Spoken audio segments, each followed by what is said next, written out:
ጦርነትን ማንም መጀመር ይችላል፣ ግን ውጤቱን ማወቅ ያስቸግራል የሚባል የጦር ሰዎች አስተያየት አለ። በተለይም ለራሳቸው በሚሰጡት ግምት የተኮፈሱ ማናህሎኝነት ጫንቃቸውን በወጠረው የጦር አዛዦች የሚመራ ጦርነት ከሆነ አብዛኛውን ጊዜ ውጤቱ ከተገመተው ውጭ እንደሚሆን የጦርነት ታሪኮች ያስረዱናል።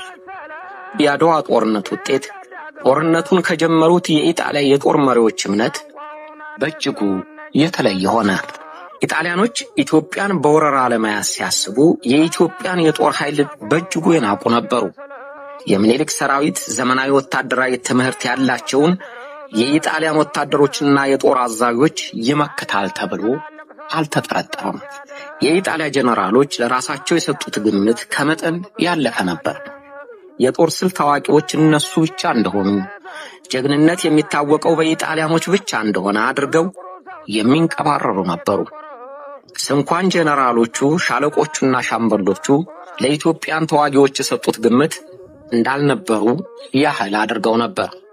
ድል ያደረጉባቸውን አንዳንድ ግጭቶች አግንነው የጀግንነታቸው መለኪያ ያደረጉት።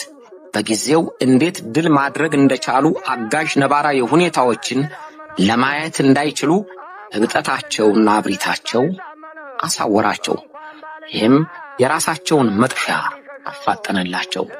ለጦርነት አዲስ ያልሆኑት ኢትዮጵያውያን በዚያን ጊዜ የነበሩት የጦር አዛዦች ትዕቢትና እብሪት የተጸየፉ ግን የተካከለ ጀግንነት ነበራቸው። ለመታረቅ ፍላጎታቸውን የሚገልጹ ግን ለጦርነትም የሚዘጋጁ ስለነበሩ ግባቸውን ለመምታት ችለዋል። አለባበስ አሳማሪዎቹ የኢጣሊያ ጦር አዛዦች በአድዋ ጦርነት ተዋርደው አንገታቸውን ሰብረው ተሸነፉ። ይኸውም እስካሁን ድረስ ስማቸው ከሽንፈት ጋር የተያያዘ ሆኖ ቀርቷል። ነፋስ የመጣ ለዛፍ ይወዘወዛል።